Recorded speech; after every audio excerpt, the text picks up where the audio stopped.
Brooklyn Nine-Nine I have not seen either. Did you guys see the map? There's some people who have annotated under Erie. Is that right? Oh. Can you see that? I can see that. If you are one of those people, if you can maybe let us know in the chat or come on mic, that'd be great.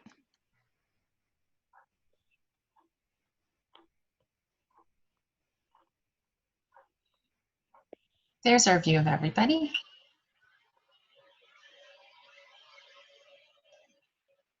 Oh, we don't have very many people with mics on today. There we go. Hey, Hi, Marcus. Hey guys, how are you? Tracy, I don't know I'm how here. you annotate. Hey, how are you? Well, that's not Marcus Schoger, is it? Hey Jim, nice to hear your voice. Oh, dear. Yeah. And thank you for blacking out your camera, Marcus. I'm doing the same. I'm having a really bad hair day. I'm just mad that we've officially not decided to do Zoom anymore. So, you know, after apparently this week, I've been told. So, grr. I see. So I had a green screen in a cave and everything that I was sitting in for all the other Zoom sessions, and I took it all down in a huff today. So, yeah. Well, I miss your face, brother. Yeah. Well, I am here. Okay. Oh wait, there I am. Hi. Peekaboo. Does anybody, Tracy was asking how you annotate on an iPad. I can't remember. Kate, do you remember? I think that there's a pen in the corner, but Sharon, maybe you have yours up, do you? I don't have Zoom on my iPad app. I don't either, but I do think that there's a little circle with a pen looking thing, and if you click on that, then it opens up and there's less features of the annotate, but you can annotate there. Unless anyone else is on an iPad and would like to give a better answer.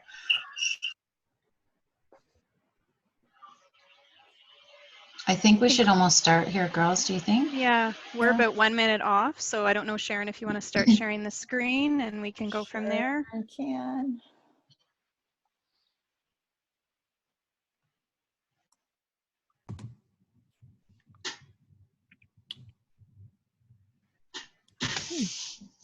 Okay, and I did just put a reminder to please mute your mics before the session begins so we can try to minimize that background noise. We will do that as well in between when we're talking. So if you could just do that, that would be great. Okay. Alrighty, so we're at 12:30 again. So we'll get started. So everybody's here today for currently using Google Classroom Part B. So I recognize a lot of people from our workshop yesterday. So thanks for coming back. We're going to start today by doing the traditional territorial acknowledgement for the area that our school board is in. So if we could go to that slide and get that started.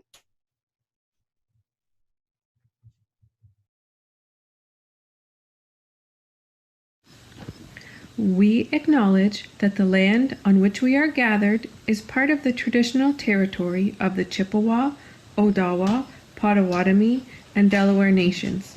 These indigenous nations, known as the Anishinaabeg and Lenape, agreed through their ancestral languages to the mutual sharing of the land with obligations and responsibilities to the environment. Today, these responsibilities and obligations extend to all peoples. Okay, and when we were looking at the map today to see where people were joining us from, it was interesting to see that there are people all over the place joining us. So if you're unsure of the indigenous nations whose traditional territory you're on, I recommend finding that out today. We are your hosts. My name is Gretchen Sands Gamble. I'm the special projects teacher for Indigenous education for K-8. And this is who else we have with us. Hi, everyone. I'm Alicia, and I am one of the instructional coaches for the board. Thanks for being here with us today. And I'm Sharon. I'm a grade 3-4 teacher at Winston Churchill. And I'm Kate Allison, and I'm also an instructional coach for our board.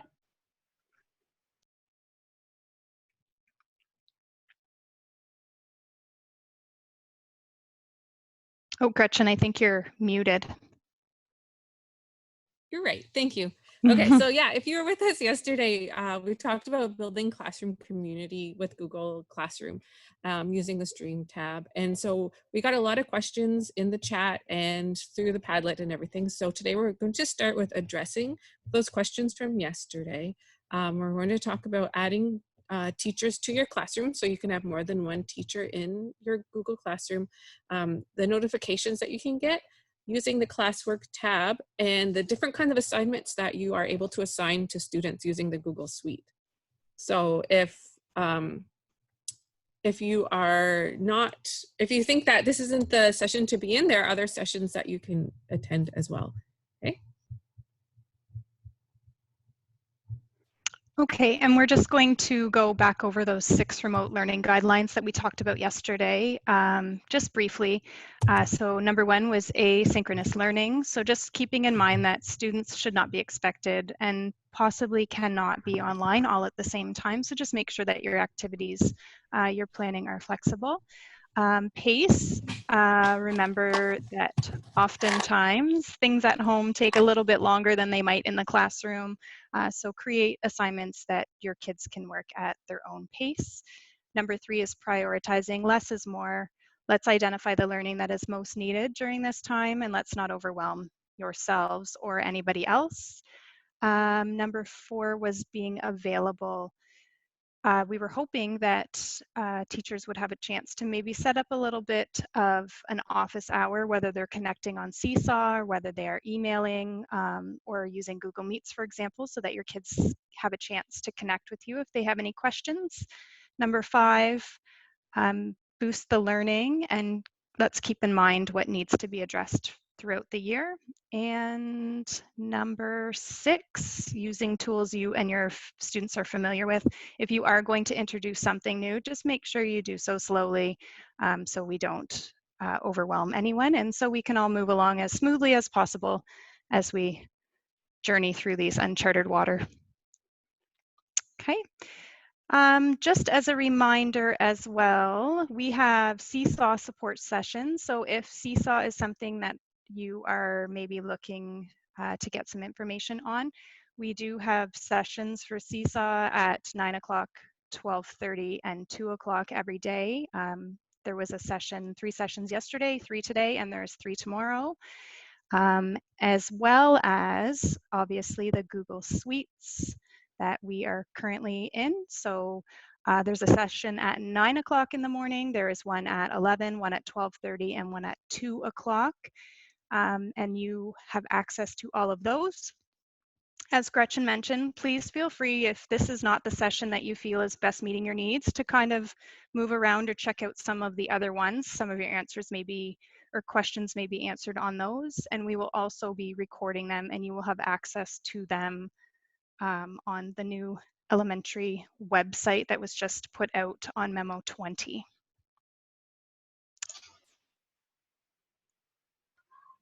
Okay, so we're just gonna refresh what we went over yesterday in case anyone didn't see the session or you just want to recap what happened and you were here.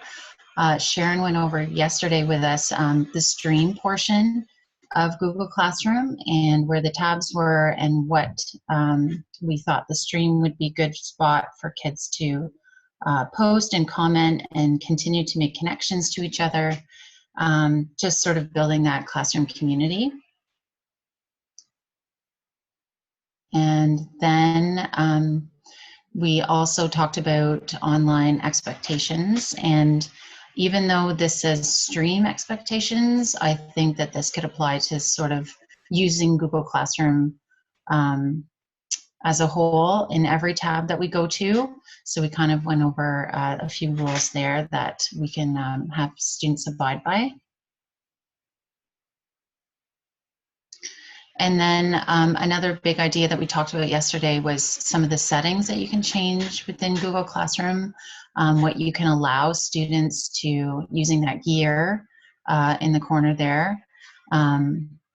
It will allow you to change the settings that you allow the students to comment and post on, or if you need to maybe mute a specific student if they are not sort of abiding by the rules or doing the right thing, I guess. And we kind of know our class by now, so you kind of know who you might be thinking of when that happens. Okay, and again, if you would like to join the Learning at Home classroom that we had invited you to share yesterday, please feel free to do so. It gives you a chance to see Google Classroom from a student view and maybe gives you a chance to play around with some of those assignments so that you can support students if necessary. And just as a little side note, we had a great time looking at some of your answers to the assignment. So thanks for doing that, and please feel free to keep that up.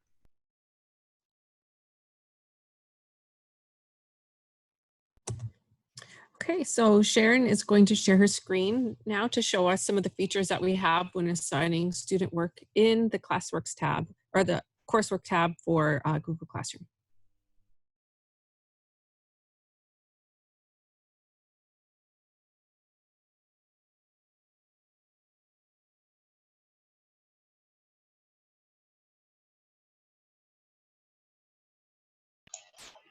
While Sharon is setting up there are some questions coming in the chat, and I'm trying to get to them.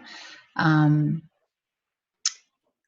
wonder if anyone can answer. Someone is asking about student passwords and if the kids have forgotten their passwords, and I'm not sure about that answer. Hey, Kate, can I help with that? It's Ben. Yeah, that would be great. Hi, Ben. Hey, Kate, Alicia, Gretchen, Sharon, and everybody. Hope you're having a great day. Thanks for being here. Appreciate our presenters, but also appreciate everyone taking part. So basically the access there is, it's normally the first dot last at lkdsb.com, and normally it's their student number. If they've forgotten that, that can actually be asked for through your SysOp, and they go into the eBase thing like a help desk ticket that they normally do.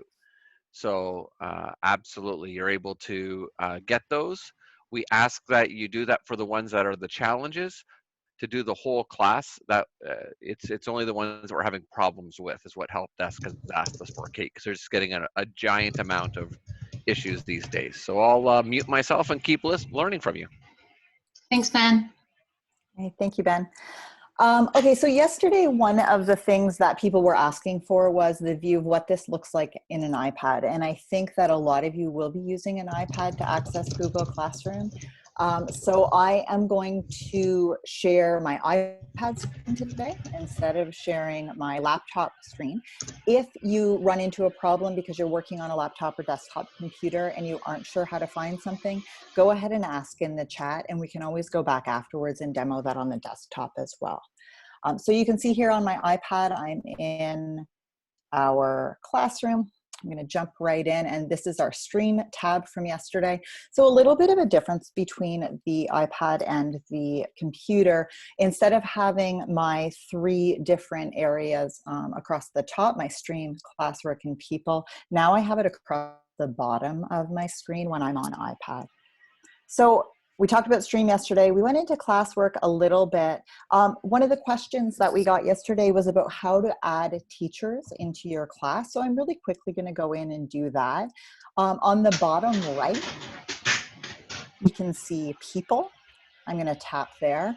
And then we've got everybody who's joined the class in a long list there. So I've got teachers at the top and students at the bottom. So if I want to add a new teacher, for example, maybe the person who covers my prep or my resource teacher or my principal, I can just tap on the little person with the plus sign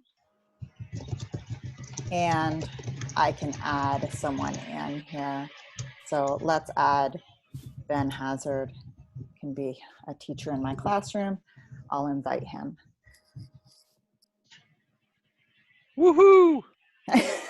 So now Ben should be able to access all the parts of being a teacher in this classroom once he has accepted that invitation. So you can see him grayed out right now because he hasn't accepted, but when he does, then he'll have access to everything. The same thing goes with students. I can do add a student. So if you had a new student join your classroom and hadn't had a chance to add them yet, same process, you should just be able to add them by name the same way we just did by teacher. So it's a pretty easy process there.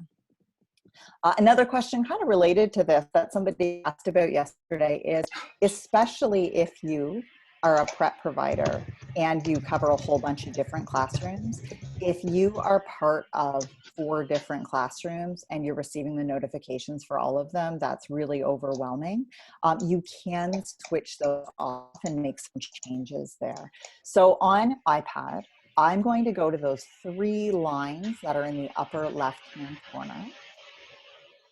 And that's where I can see kind of everything for classroom and all of my settings. So towards the bottom, like 1/3 of this screen, you'll see settings with the little gear. And this is the settings for all of my classroom accounts. And so just right near the bottom, you see notifications. And if I tap on that arrow, it takes me into all the different notifications I can get. So I can toggle on or off email notifications. You'll notice I've turned off email because I do not want an email every time one of you posts something in this classroom. And then the next line is class notifications. So if I tap on the arrow that's on the right, you can see all of the classrooms I'm part of. So this is as a student or as a teacher. It shows every single classroom you're in. So you can see I have notifications on for this learning at home classroom. I've turned them off for the next one, and I have them on for the last one. And it's just as simple as tapping on those toggles, and then it will turn it on or off. So if you're having a problem with too many notifications, you just go into your settings and you can change that.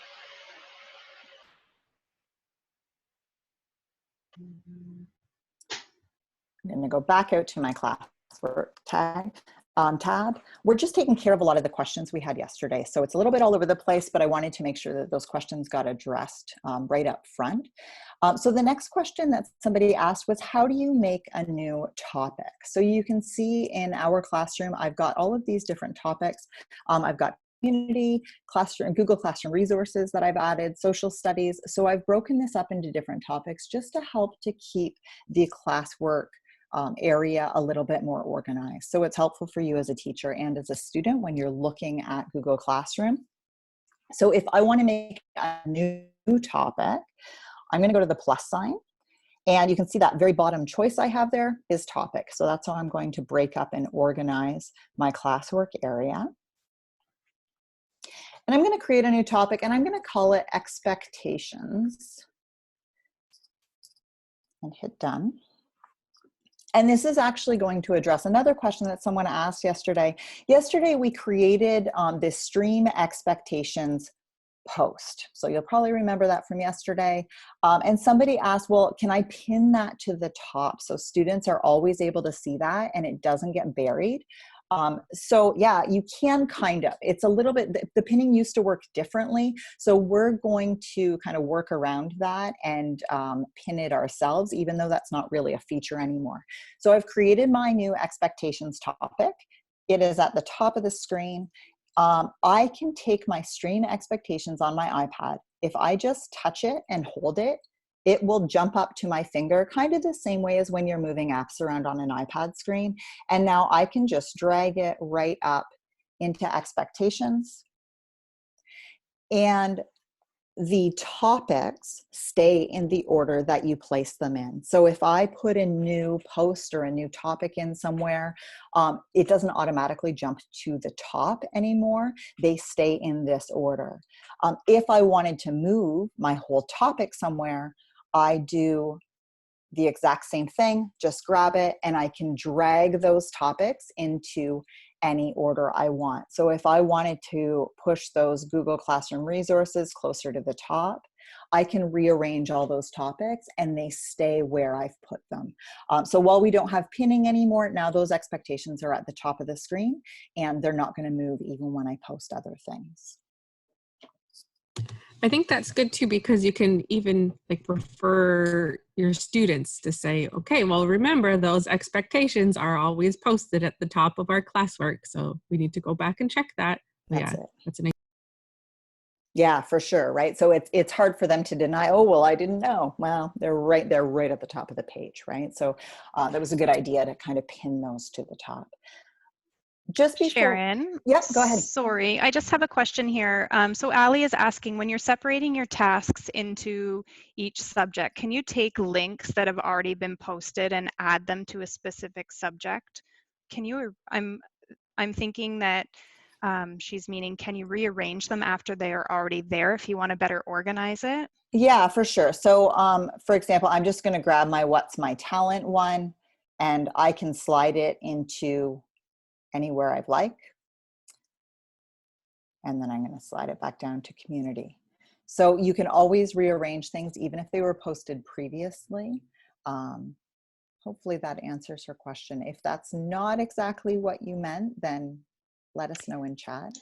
Well, her response is, thanks, so much easier. So I think you hit the nail on the head. Thanks, Sharon. Perfect. Okay. And this works about the same way on the on a laptop. You just go ahead and click, and then you can drag these topics to rearrange them. So it's kind of the same experience. It's just tapping or whether you're clicking with the mouse. Great. So the next thing we have here in classwork, of course, this is where you're going to be able to add all of these new assignments, new questions, and everything's going to be done with that little purple plus button that's on the bottom right-hand corner of the screen. And so remember, that's where we added our new topic, was there. And these are all of the things I can do in classwork. So if I want to add anything, I'm always going to find it in this little purple plus button. So I'm going to actually start at the bottom. We already did a topic. We've added a new one. I'm going to work up from the bottom of this list. So the next one I'm going to show is a reuse post. And this one is really helpful, especially if you have more than one classroom. So again, if we have French teachers out there or people who are providing preps in lots of different classrooms, this reuse post area is really fantastic, because it means you don't have to like copy and paste and go back and forth and like retype a bunch of things or reattach things in a bunch of different classrooms. So if I hit reuse post, you can see it has all of my Google classes, and it even has classrooms that I've archived from a long time ago. I can go into any of these and I can choose any of the posts that I've made in that classroom, and I can apply them to this new classroom. So if I'm teaching 4 different sections of intermediate science, for example, I can make the post in classroom A, and then I can go ahead and just copy it through to classroom B, C, and D without having to retype everything. So that's what that reuse is for. I think that's a good point, Sharon. I'll jump in here because earlier we had a question about deleting classrooms. Mm-hmm. And actually when somebody else responded and said that you can archive them, Mm-hmm. You could probably delete them even after they're archived. But from your suggestion here, it might just be good to have them in that archive folder in case you want to reuse something. Yeah, for sure. And those archived classes are just over in those 3 lines, and you can see in the kind of bottom third of my screen, you can see it says archived classes. And if I go into there, I can see all of the classrooms I've ever had, so they don't disappear forever, which is kind of nice that they're just there. So. And it is easy to actually archive in a class. All right, so our next parts, we've done topic and reuse. So the next thing that we can add is a material. And the idea behind adding a material is if you want something available to students, but you don't necessarily need them to come back and comment on it, you don't need them to do an assignment based on it. So maybe, for example, you have a website. I use ReadWorks in my classroom sometimes. And so the students are going to the same site over and over and over again with the same link. So this could be a place that you could put those links that they're going to be accessing, day after day. So you don't have to keep on reposting the same thing over and over again. So if I go to material, it's going to take me in to create a new post. And I am going to add, I have a Google Parent Guide that I'm going to add into our classroom here. And so I've just given that a title. And then in the top right-hand corner, you'll see the paperclip. And that's how I'm going to add any additional materials. So if I tap that paperclip, you can see I've got the choices between Drive, I can do a link, On the iPad, I can use my camera, so I could take a photo right here. If I'm on a computer, that one doesn't appear. I can do a file upload, or I can pick a photo. So if I want to add something from my Google Drive, I tap on that, and then it's just going to show me all of everything basically I have in Google. So I'll go ahead and add that PDF, and it'll attach it. And Sharon, can I ask you a question Yeah. at this point that came up? yeah, So if Yeah. you added, say, a document here from your drive, yeah, and it was in your classroom, if you go back to it in your drive and you make changes to it, will it also show those changes in classroom? depending on how you do it. When we get into our assignments, I'm going to show kind of the different ways that we can share documents and what those look like. So I think I'll come back to that then, if that's okay. All right. Yeah, absolutely. Okay. So I've got my PDF attached here. I'm going to tap where it says topic, and I'm going to change that to Google Classroom Resources and save. And then my little paper airplane in the top right corner will post that to Classroom. Okay. So now you can see under Google Classroom Resources, I have those 3 different things: the Google Parent Guide, the Google Classroom Cheat Sheet, and the Google Help Center. So we've added those in the classroom as a resource for you, really. So if you forget how to do something after this session is over, you're looking for some answers, these are a couple really good resources for you. Or if you have parents at home who need a little bit of help with their students in setting up Google Classroom, there's also that parent guide in there that might be helpful as well. So those will stay in the classroom afterwards for your use. Okay. So those are 3 examples of materials that we could use. So there's no posting, the students aren't responding, they're just living there so they can access them later. The next one going up from the bottom is a question. And the purpose for questions, as I see it anyway in coursework, is when you want students to reply to something right there in the feed, and you want them to be able to kind of do that quickly. It's not a whole new document. They're really just like, they're answering a question, right? They don't have to go in and write a whole paragraph. It's just a place for you to collect kind of quick information. And so I'm going to use a question actually that I'm hoping you will answer. What questions do you have for tomorrow's session? Okay. I could add further instructions there if I wanted to. I'm not going to grade your answers. Okay, so all of your answers will be fine. I don't need to add a grade, so I'm going to ungrade and hit save. I am going to set a due date on this, because if you ask me a question here tomorrow at 12:33, I'm probably not going to be able to answer it during the session. So I just tap on my date, and then I can tap on the time. By default, it's going to make it the end of the day you chose. So oftentimes for your students, you may not have to go in and change the time. I have talked to intermediate teachers though, and high school teachers, who say they try to make the due date earlier. So they try to make it like 8 or 9 o'clock at night, because they don't want their students up at 11:30 at night trying to finish an assignment. So they back that due date up just to encourage kids to not do that. So if you have students in your class for whom that's a problem, that might be a good idea. Just going to go ahead and switch that over so it's 11:59 a.m. instead of p.m. And in my topic, I can put that in community. If I wanted to add a whole new topic, I can do it here as well. At the top, you'll see add topic. So if I realize once I've gone in here, oh my goodness, I didn't set up my topic, I don't have to go back out. I can do it right here as well. And then I get to decide at the bottom, do I want this to be a short answer? Do I want to give students a chance to type their answer and give their own thoughts? Or do I want it to be multiple choice? So this could be a place if you want, you know, students to pick something and you don't want them to have every single option, right? Maybe you're having them, oh, I'm going to do a read aloud. I'm going to record a read aloud for the class. We're going to give you a choice. Which one do you vote on? And then you can give students that multiple choice option and just add your choices in there. So you don't have to go out and do a separate form or anything. You can do that right inside of a question. I'm going to switch it back to short answer. And then finally, you have the choice to say students can edit their answer. I'm going to turn that on because I know how frustrating it can be if you make a typo and you want to go and fix it and are allowed to. You can also put in students can reply to each other. So this is a place where you could have students be able to kind of start a classroom discussion and go back and forth, or it might be a place where you don't want that to happen.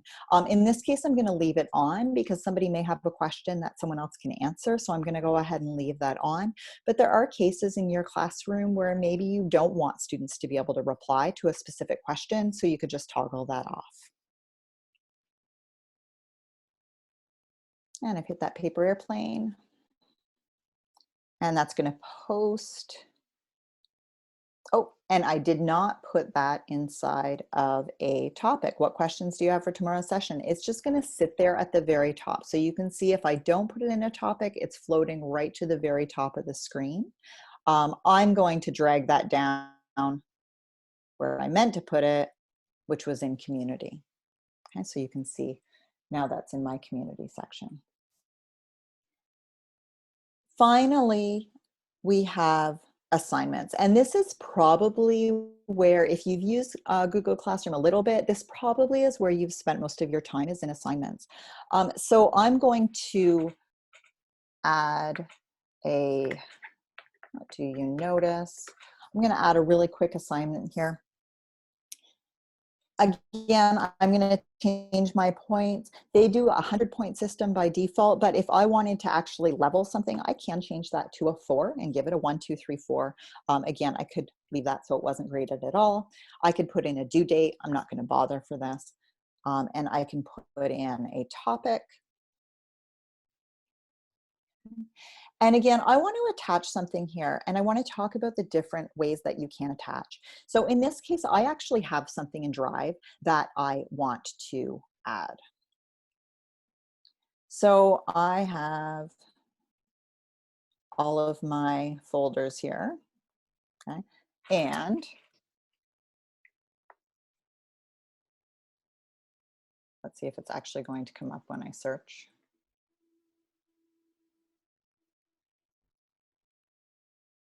Okay, I'm going to change my mind. You don't need to watch me search for a document, but I can go ahead and I can attach something from Drive, so something that I have already created, okay?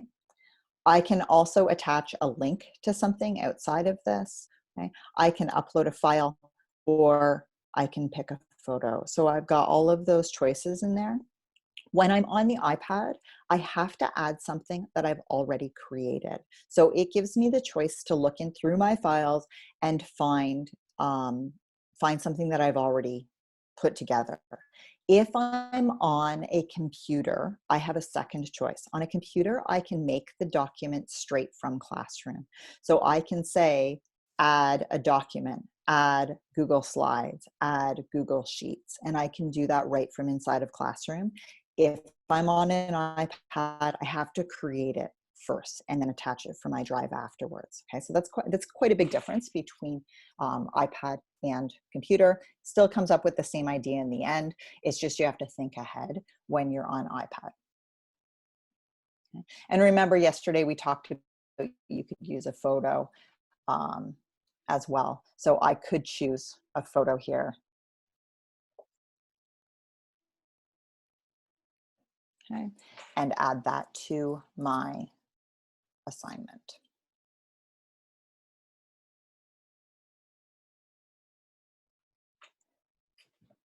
So one of the big questions that you may get from students, especially if students are working on an iPad, is why can't I edit the document that you gave me? So yesterday, when we posted What's Your Talent, what happened to some people is they tapped on the attachment, the What's Your Talent attachment, and then they could view everybody's, but they weren't able to go in and post anything. And your students, if they haven't used Google Classroom a lot, they're going to have the exact same problem, and they're going to get stuck here and they're not going to know how to add anything. So the key is in that top right-hand corner, you will see a box with a diagonal arrow. And that box, it's going to appear if you're using Google Docs, if you're using slides. What that's doing, instead of having it in this preview area where I can look at it, but I can't change it. It's going to take it out to the app, so I'm actually able to change it. So when I tap on that square, it jumps me out to slides, and now I'm in a spot where I could go ahead and I could add my name to this document, and I would be able to make my changes. Okay. And when I hit that check mark, it's going to go ahead and it's going to save that right back into Classroom. So as a student, because this is a shared document, I don't have to go in and add it to the assignment because I've made the change in the edit. So I don't have to attach that file there. We have a lot of talented people in this classroom. It's true. I haven't looked at them all, but there's quite a list there. Yeah, there's a lot going on in there. It's pretty great.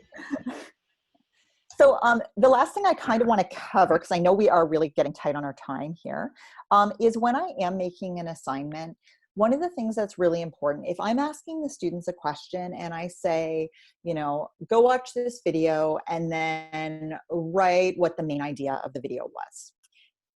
It's a really good idea to give students the format you want them to complete that in. So if I want my students to do that in a document, don't expect that your students are going to magically know to do that in a document. If I want students to answer a question just kind of quickly, I'm going to use the questions feature.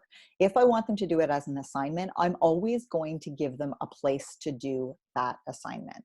And so if I wanted them to do that, what's the main idea? I wanted them to write it up as a little paragraph. I'm going to create a Google Doc. I'm going to, and I will go in here into Docs. I'm going to create my new document. And I'm going to set this up for them, just because if you set up the document for them, it's going to be way more organized for you. You're also not going to run into some students made a document, some students put a comment in. It's just going to be a lot more streamlined for you to look at. It's also going to take a lot of uncertainty out for the students, because if they just read a question, they're going to think, well, where am I supposed to respond? Like, what am I supposed to do with this? So you can just set up this template for them. And then in Google Classroom, when I add my assignment, I can now attach from Drive, if all goes well, and it searches quickly this time. I could just do a search. I know I called it main idea. I'm going to do my search. There it is at the top of my screen. And now it's attached. Once it's attached, as of right now, my students can see that document. They can't do anything with it. All they can do is look at it. So you can see a little, like an eyeball on the right-hand side. This is where I can make some changes. Right now, they can look at the file. They cannot change the file. If I do the one on the top, students can edit file. That's exactly what I did with the slides where we put in our talents. It means everybody uses the exact same file. Everyone's working together. If I'm doing something like tell me the main idea of the movie, that's probably not what I want to happen. What I want to happen is make a copy for each student. So what that means is this document is going to go to each individual student and get a copy to their drive, and they're all going to have their own copy of it that they're able to edit and then able to turn in. So we're not all working together. This is independent work. So it's really important that you just check on those views and make sure you're doing what you intend to do with the document. So I'm going to say make a copy for each student here. Okay, and you can see that icon's changed. It's not the eyeball now. Now it's like the two pieces of paper on top of each other.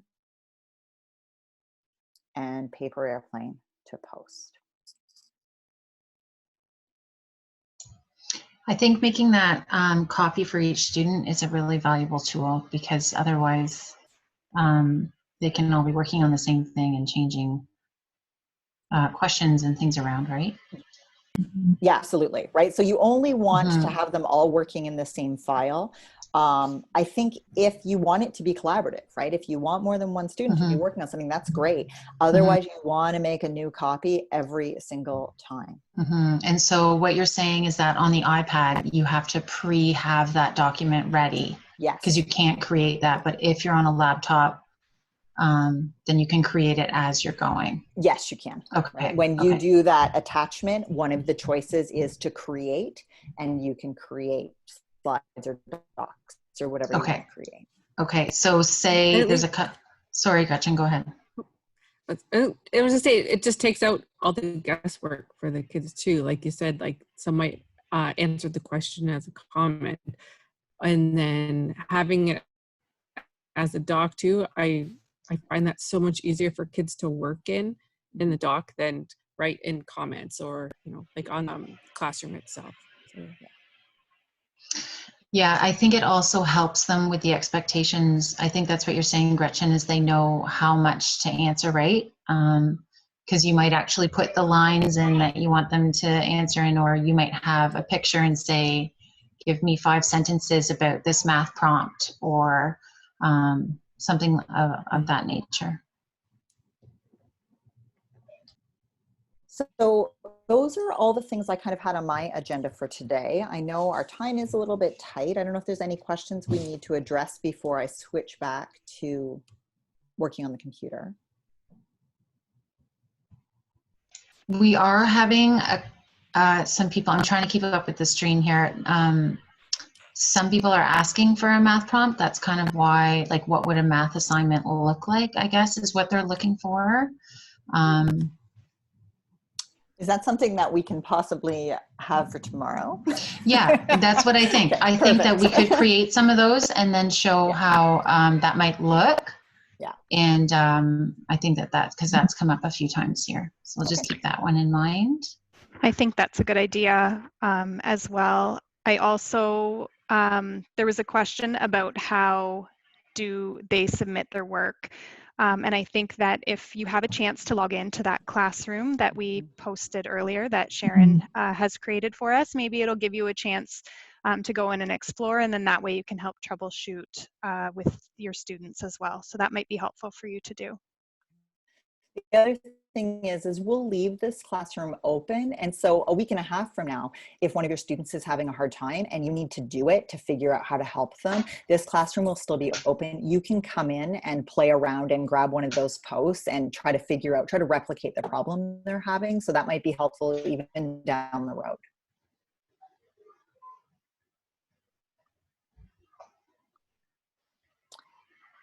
Okay, I'm going to jump back out here.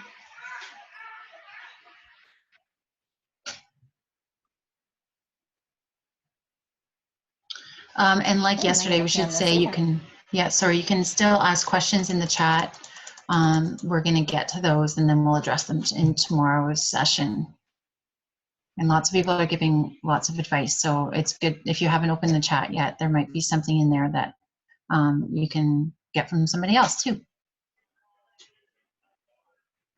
And as Sharon said, she is going to post an activity or has posted an activity in that mock class that is about any questions you might have for tomorrow. So please feel free to put them up there as well.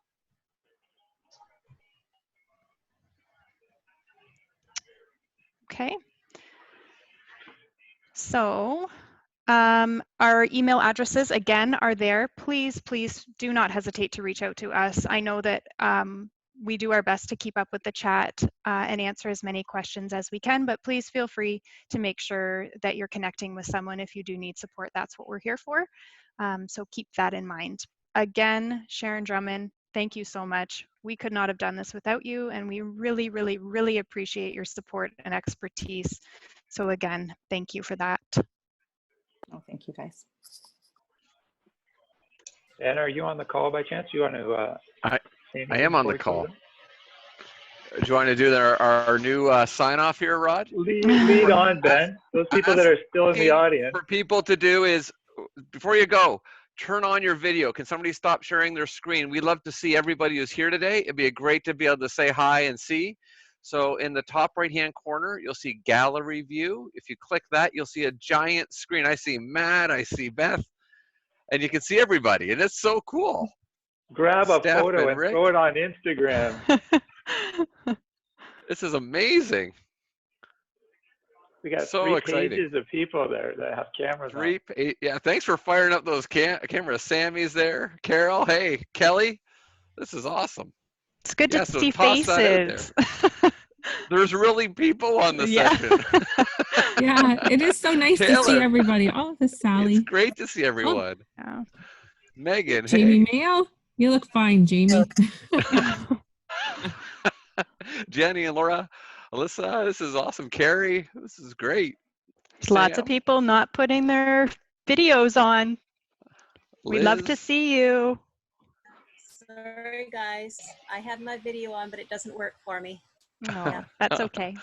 So Jesse and Steve and Megan, and anyways, so thanks everybody for your time today. We really appreciate it, and it is so nice. Hey, there's Ted Jansen. Hey, How you Ted doing, Ben? Jansen's. Good. How you doing? I know Ted. Hey, neighbors.